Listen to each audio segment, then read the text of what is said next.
मैं अभिषेक आज की क्लास में आपका स्वागत करता हूँ। पिछले कुछ दिनों से आप लोगों की डिमांड आ रही थी कि कॉम्पिटिटिव इंग्लिश की भी क्लासेस शुरू की जाए, तो आज से आप लोगों को मैं कॉम्पिटिटिव इंग्लिश की भी क्लास देने जा रहा हूँ। सबसे पहले मैं बताना चाहूँगा कि कुछ ऐसे भी स्टूडेंट्स होते हैं जिन्हें इंग्लिश से डर लगता है। वो कंपटीशन की तैयारी करते हैं लेकिन इंग्लिश से डरते नहीं हैं।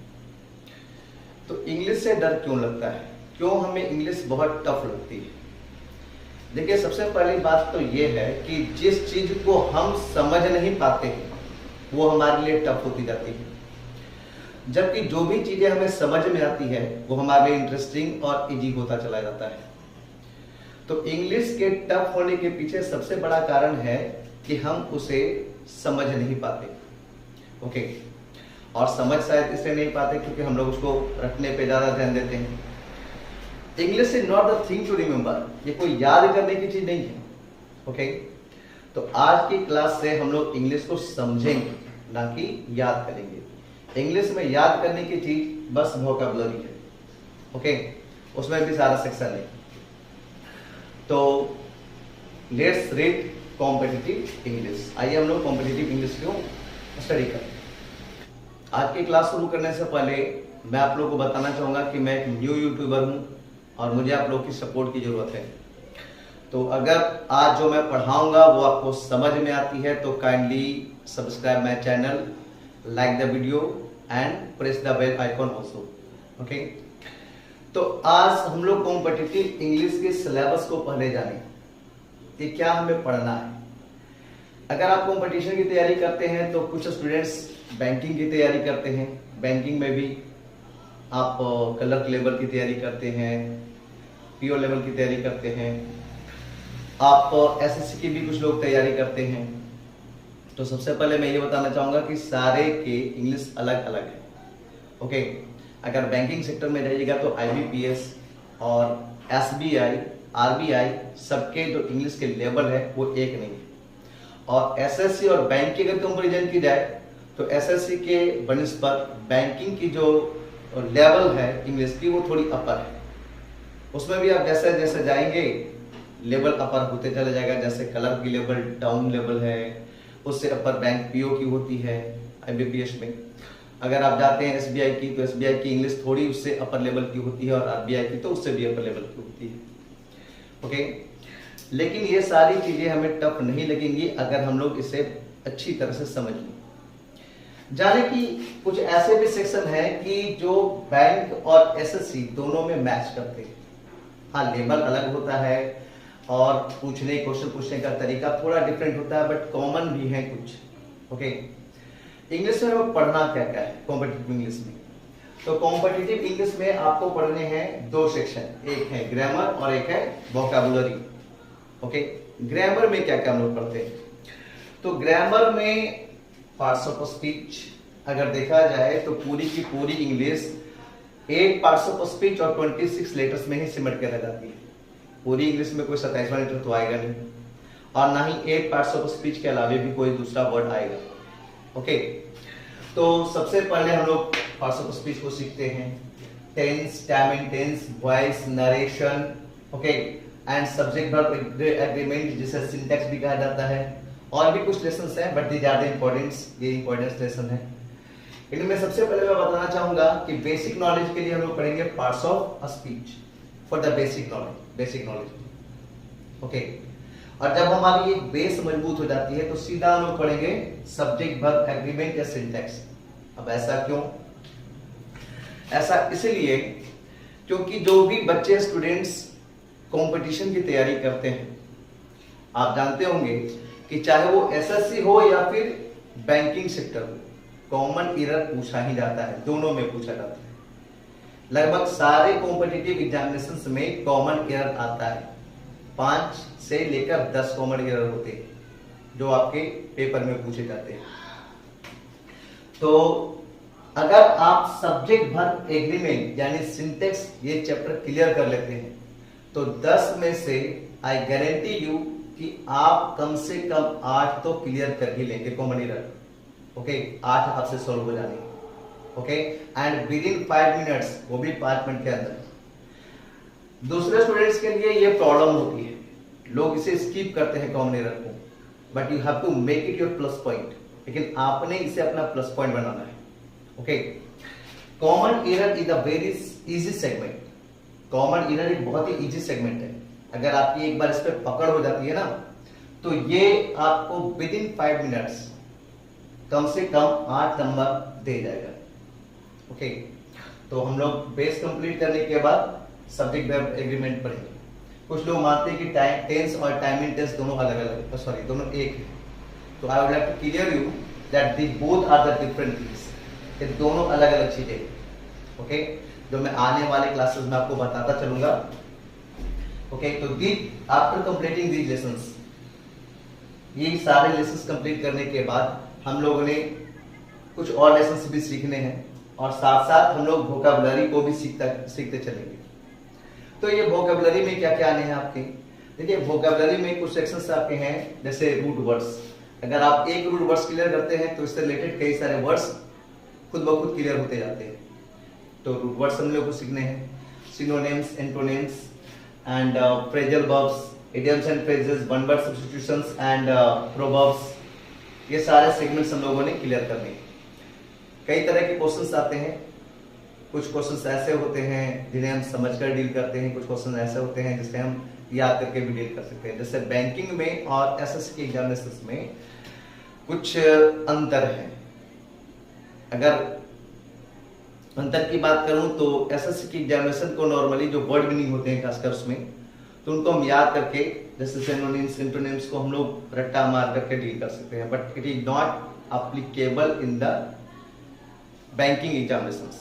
बैंकिंग की एग्जामिनेशंस में ये सब एप्लीकेबल नहीं है। ठीक है, तो अब कैसे इसे समझाऊं, उसको समझाने के लिए एक एग्जांपल मैं आपको देता हूं। गौर करिएगा एग्जांपल पे।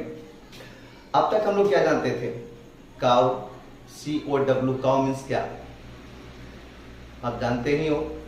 और आप बोलोगे COW, काउ मीन्स गाय, इट्स अ नाउन, ये नाउन है। ठीक है, बट कितनों को ये पता है cow can also be used as a verb. लेकिन क्या आपको ये पता है कि काउ को हम वर्ब के रूप में भी यूज कर सकते हैं। ठीक है, अगर एसएससी में पूछा जाएगा तो इंग्लिश में पूछा जाएगा देयर इज खाली जगह, यानी there is filling the blanks in the field. आपको जो भी ऑप्शन है उसमें काउ भर देने, जो भी ऑप्शन होंगे उसमें एक काउ होगा तो आप काउ भर दोगे, there is a cow in the field. ठीक है जी, लेकिन बैंकिंग में अगर यही काउ का यूज करेंगे तो हम लोग इस तरह से करते हैं। Okay, the police have cowed down the moral of criminals. The police have cowed down the moral of criminals, मतलब पुलिस ने क्रिमिनलों के मोरल को काउड डाउन कर दिया है। काउड डाउन मतलब उसको एक तरह से ध्वस्त कर दिया है। ओके, नेस्तनाबूद कर दिया है। तो जो चीज हम सोचते नहीं वहां पर कि काउ का मतलब यहां पर होता है समाप्त करना, नेस्तनाबूद करना, ठीक है, ध्वस्त करना, वैसे सेंस आ सकते हैं। तो बैंकिंग में क्या है कि synonym, antonyms according to sense होगा। कुछ आपको जो पैराग्राफ्स हैं वो पढ़ने हैं, उसमें जो सेंस आता है उसके अकॉर्डिंग सिनोनिम, एंटोनिम्स डील करनी है। जबकि एसएससी में ये बस आप याद कर लोगे और याद करने में जो आपको सेम जो याद किए हैं उसी तरह का कोई ऑप्शन आ जाता है जिसे हमें डील करते हैं। तो ये आपको एक अंडरस्टैंडिंग भी डेवलप करनी हो, that will happen slowly, nothing to worry, जो धीरे धीरे सब कुछ हो जाएगा। वरी करने की जरूरत नहीं है, चिंता नहीं करनी है। ओके, तो हम लोग ग्रामर सेक्शन में पार्ट्स ऑफ स्पीच को सीखने जा रहे हैं। ओके, आज की क्लासेस से हम लोग पार्ट्स ऑफ स्पीच भी सीखेंगे, और वीडियो के अंत में मैं पर डे आपको 10, 12, 15 जो भी वोकैबुलरी भी दूंगा। आप उसे रिमेंबर करेंगे और धीरे धीरे अपने वोकैबुलरी को बिल्डअप भी करेंगे, स्ट्रॉन्ग वोकैबुलरी बनेगी। ओके, तो in today's class we are going to start parts of speech first. तो what is parts of speech या पार्ट्स ऑफ स्पीच क्या होते हैं? पार्ट्स मतलब होते हैं खंड या टुकड़े ऑफ निष्काया के की। स्पीच का मतलब होता है कथन। स्पीच दैट मीन्स कथन। दिस स्पीच मीन्स कथन। ये स्पीच मीन्स होता है कथन। पार्ट्स मतलब खंड या टुकड़े ऑफ अ स्पीच, स्पीच मतलब होते हैं कथन, तो इसके हिंदी अगर देखे जाए तो हो जाएंगे कथन के टुकड़े, कथन के खंड या कथन के टुकड़े। तो पार्ट्स ऑफ स्पीच को जानने से पहले सबसे पहले हमें जानना होगा स्पीच के बारे में। व्हाट इज दिस स्पीच, यह स्पीच क्या है।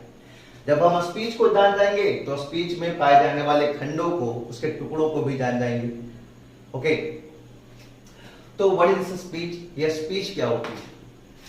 तो जो कुछ भी हम लोग बोलते हैं या बात करते हैं वह कथन होता है, वह स्पीच होता है। Whatever we talk or speak is called a speech. Okay?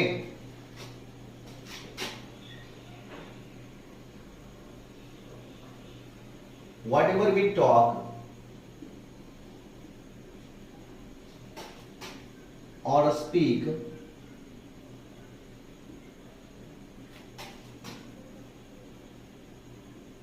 is called a speech. That means whatever, जो कुछ भी we talk, हम लोग बात करते हैं, और या फिर speak, बोलते हैं, is called speech, उसे स्पीच कहा जाता है। जो कुछ भी हम लोग बात करते हैं या बोलते हैं is called speech, वह स्पीच कहलाता है। हमने इतने दिनों में जो कुछ भी बातें कही वो सारे के सारे स्पीच हैं। अगर मैं बोलता हूं, एज फॉर एग्जाम्पल, अगर मैं कहता हूं गॉड इज ऑम्निप्रेजेंट,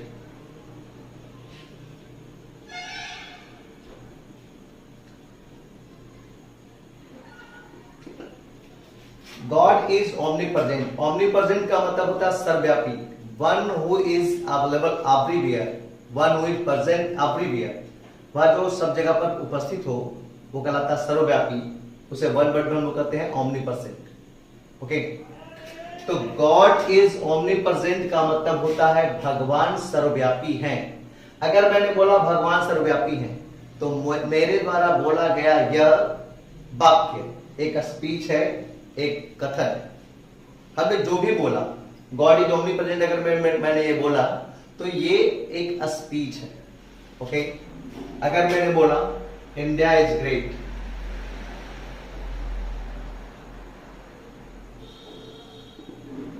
अगर मैंने बोला we are learning, we are learning English, तो हमारे द्वारा बोला गया ये सारे कथन, ये सारे स्पीच है। व्हाटएवर वी टॉक, जो कुछ भी हम लोग बात करते हैं, और स्पीक या फिर बोलते हैं, वो सारे स्पीच है। तो ये सारे स्पीच है, ये भी स्पीच है, ये भी स्पीच है और ये भी स्पीच है। Now focus on these sentences, अब इन बातों पर, इन स्पीच पर हम लोग फोकस करें। Okay, if God is omnipresent is a speech, अगर गॉड इज ओमनीप्रेजेंट एक स्पीच है तो देखिए ये स्पीच हो ना छोटे छोटे वर्ड से मिलकर बने हैं। एक है ओमनीप्रेजेंट, एक है इज और एक है गॉड। ये स्पीच हुआ और ये स्पीच छोटे छोटे शब्दों से मिलकर बना है। The one word is God, the second word is, the third word is omnipresent. तो ये स्पीच है और ये स्पीच के छोटे छोटे टुकड़े हैं, यानी ये भी एक स्पीच का टुकड़ा है, ये भी एक स्पीच का टुकड़ा है, ये भी स्पीच का टुकड़ा है। यानी स्पीच का टुकड़ा मतलब पार्ट ऑफ स्पीच, स्पीच का खंड या टुकड़ा। तो it is also part of speech, it is also part of speech and it is also part of speech. Got it? Again, India is great, Bharat महान है। ठीक है, if it is a sentence, अगर यह एक सेंटेंस है, it is a speech, अगर यह स्पीच है, ओके, तो this speech is made of 3 words. यह स्पीच 3 शब्दों से मिलकर बना है। The one is India, the second is is and the third is great. Okay, इसमें पहला इंडिया है, दूसरा इज और तीसरा ग्रेट है। अगर यह एक स्पीच है तो यह स्पीच का एक टुकड़ा, यह दूसरा टुकड़ा और यह तीसरा टुकड़ा है। मतलब this is the speech note, it's a part of speech. यह स्पीच का एक पार्ट है, यह दूसरा पार्ट है और यह तीसरा पार्ट है। अगर यह स्पीच हुआ तो ये 3 पार्ट ऑफ स्पीच है, स्पीच के पार्ट है, स्पीच के खंड या टुकड़े। वी आर लर्निंग इंग्लिश, हम लोग अंग्रेजी पढ़ रहे हैं।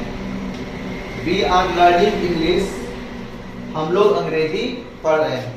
If it is a speech, अगर यह स्पीच है तो be is part of a speech, are is part of a speech, learning is part of a speech, English is also part of a speech. अगर यह एक speech है तो ये स्पीच के पार्ट हुए, स्पीच के टुकड़े हुए। ओके, समझ भाई? तो अब आप देख पा रहे हो कि जो स्पीच होते हैं वो डिफरेंट वर्ड से मिलकर बने होते हैं, डिफरेंट वर्ड से मिलकर बने होते हैं। जरा देखें हम लोग, यहाँ गॉड एक नाउन है, इज वर्ब है, ऑमनीप्रेजेंट एडजेक्टिव है, इंडिया नाउन है, इज वर्ब है, ग्रेट एडजेक्टिव है, बी प्रोनाउन है, आर वर्ब है, लर्निंग भी वर्ब है, जबकि इंग्लिश जो है वो एक नाउन है। तो आप देख पा रहे हो कि अगर ये एक स्पीच है तो ये एक स्पीच अलग अलग तरह के शब्दों से यानी कि वर्ड्स से मिलकर बना है। ओके, अगर ये स्पीच है तो ये स्पीच अलग अलग तरह के वर्ड्स से मिलकर बना है। Okay, it means a speech is made of different kinds of words. Speech जो होते हैं वो डिफरेंट काइंड्स ऑफ वर्ड्स, अलग अलग तरह के शब्दों के बने होते हैं।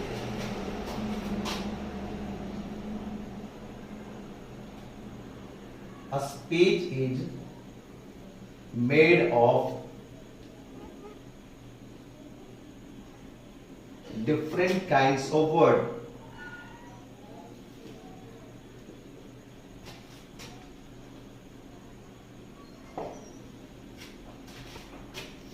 Okay, a speech is made of different kinds of words. मतलब जो स्पीच होते हैं, speech is made of, speech बने होते हैं डिफरेंट काइंड ऑफ वर्ड्स, अलग अलग तरह के शब्दों के। स्पीच अलग अलग तरह के शब्दों के मिलकर बने होते हैं। जैसे अगर मान लेते हैं यह स्पीच है तो ये नाउन है, ये वर्ब है, ये एडजेक्टिव है ना। तो स्पीच है जो अलग अलग तरह के शब्दों के मिलकर बने होते हैं। अब एक बात यहाँ पर और भी जान जाइए कि जो डिफरेंट वर्ड है नाउन, अगर गॉड है नाउन तो क्या ये हमेशा नाउन होगा? अगर मैंगो है एक नाउन तो क्या ये हमेशा एक नाउन होगा? नहीं, it's not always a noun, ये हमेशा एक नाउन की तरह काम नहीं करता। तो मैंगो अगर एक नाउन है तो कभी ये एडजेक्टिव की तरह भी काम कर सकता है। जैसे I am eating a mango, मैं एक मैंगो खा रहा हूं। यहाँ पर मैंगो जो है एक फल का नाम है तो वो नाउन है। लेकिन अगर मैं कहता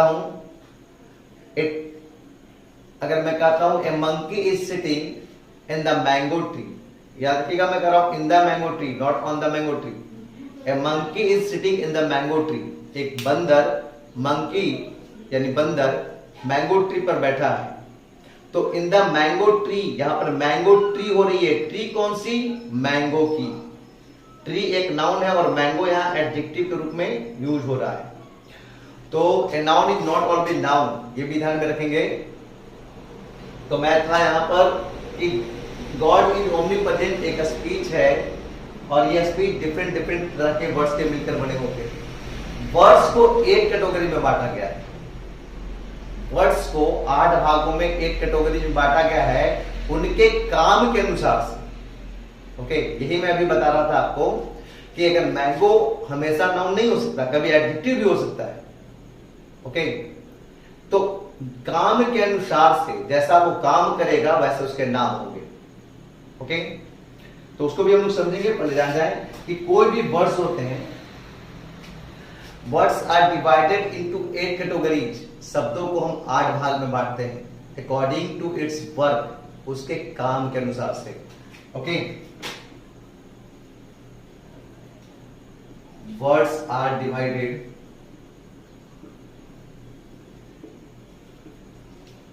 into 8 categories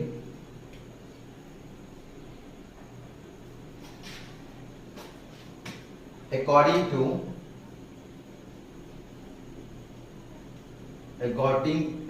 to its function।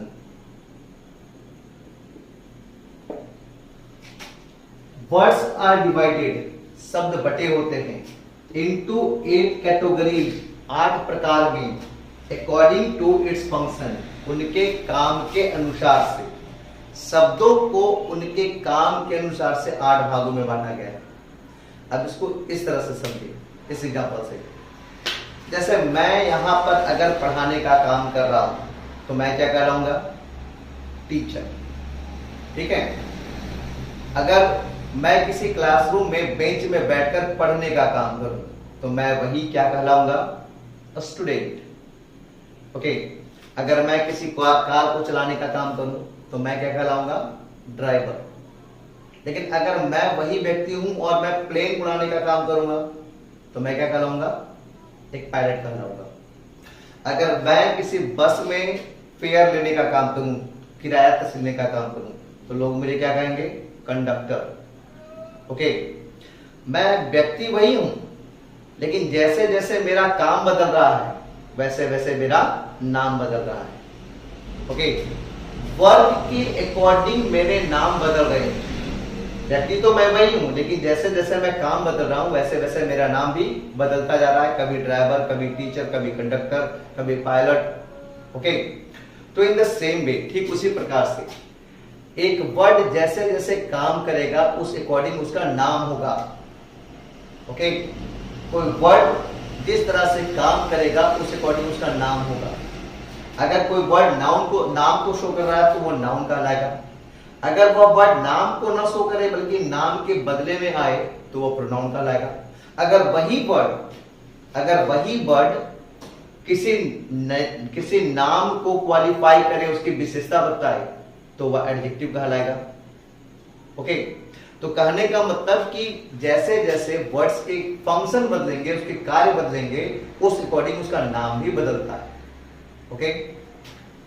तो words are divided into 8 categories. शब्दों को 8 भागों में बांटा गया है अकॉर्डिंग टू इट्स फंक्शन, उसके काम के अनुसार से। और जो 8 भागों में बांटा गया है शब्दों को, यही 8 भाग कहलाते हैं पार्ट्स ऑफ स्पीच। ये जो 8 कैटेगरीज हैं, यही 8 कैटेगरीज क्या कहलाते हैं? 8 कैटेगरीज ऑफ वर्ड्स जो है, शब्दों के जो 8 भाग हैं वो कहलाते हैं parts of speech. Okay. The 8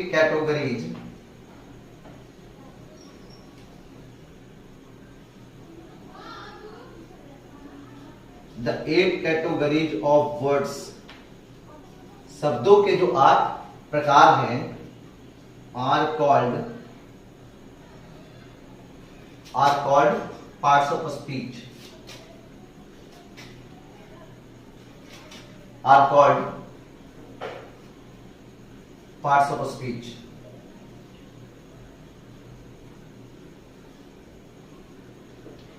शायद आप नीचे नहीं देख पा रहे हो तो मैं फिर से एक बार बोल दूं। The 8 categories of words are called parts of speech. शब्दों के जो 8 प्रकार हैं वो पार्ट्स ऑफ स्पीच कहलाते हैं। ओके। तो अब आपसे कोई अगर पूछे कि क्या कहलाता है parts of speech, what is the parts of speech, parts of speech क्या है, तो आप जैसे चाहे वैसे बोल सकते हैं। आप यहां से भी बोल सकते हैं। A speech is made of different kind of words and words are divided into 8 categories according to its function and the 8 categories of words are called parts of speech। इतना भी आप बोल सकते हैं कि स्पीच को डिफरेंट शब्दों से बना है, मतलब स्पीच डिफरेंट शब्दों से बना है और ये शब्दों को उनके काम के अनुसार से 8 भागों में बांटा जाता है और ये 8 प्रकार के जो शब्द हैं वही कहलाते हैं पार्ट्स ऑफ स्पीच। या आप सिंपल वे में बोलना चाहते हैं तो बस आप इतना भी बोल सकते हैं। The 8 categories of words are called parts of speech. शब्दों के जो 8 प्रकार हैं वही कहलाते हैं पार्ट्स ऑफ स्पीच। ओके। तो now which are the parts of speech? Now let's know कौन कौन है वो पार्ट्स ऑफ स्पीच। अब ये भी जानें। Right down parts of speech, या इसे कहें the 8 categories of words. The 8 categories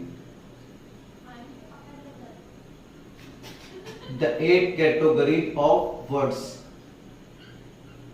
are, कौन कौन है वो 8 कैटेगरीज ऑफ वर्ड्स? कौन कौन है? द फर्स्ट इज पहला है noun, the second is pronoun,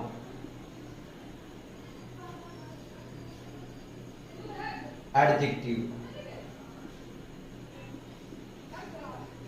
adjective के बाद verb, adverb,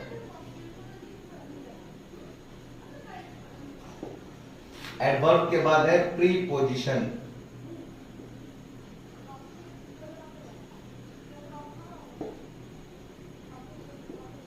conjunction,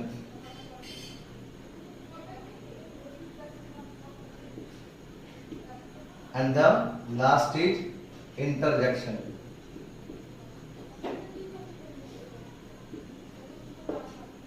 Okay, noun, pronoun, adjective, verb, adverb, preposition, conjunction और interjection. These are the 8 kinds of words. ये हैं 8 kinds of words. इन्हीं को हम बोलते हैं parts of speech. These are the parts of speech. ये सारे हैं parts of speech. जब आप कॉम्पिटिटिव की तैयारी करते हैं, कॉम्पिटिटिव इंग्लिश जब आप पढ़ते हैं, तो उसमें सबसे ज्यादा जो इंपॉर्टेंट सेक्शन है वो है प्रीपोजिशन इन सब। The second important chapter is conjunction. Okay, adjective और एडवर्ब और वर्ब भी इंपॉर्टेंट है, उसके बाद नाउन और प्रोनाउन। ओके, लेकिन हम लोग वन बाय वन ही सबको पढ़ेंगे, ठीक है जी। तो इन this today's class we got about the syllabus of competitive English and we focused on parts of speech. In the next class we will get noun. अगले class में हम लोग नाउन को सीखेंगे। ओके, तो आज की क्लास आपको कैसी लगी? You must have to comment. आप कमेंट बॉक्स में से लिखें। अगर आपकी कोई प्रॉब्लम हो तो आप उसे कमेंट बॉक्स में इन्फॉर्म करें। I will try my level best to make you understand better. Okay, तो आज के लिए इतना ही। Goodbye.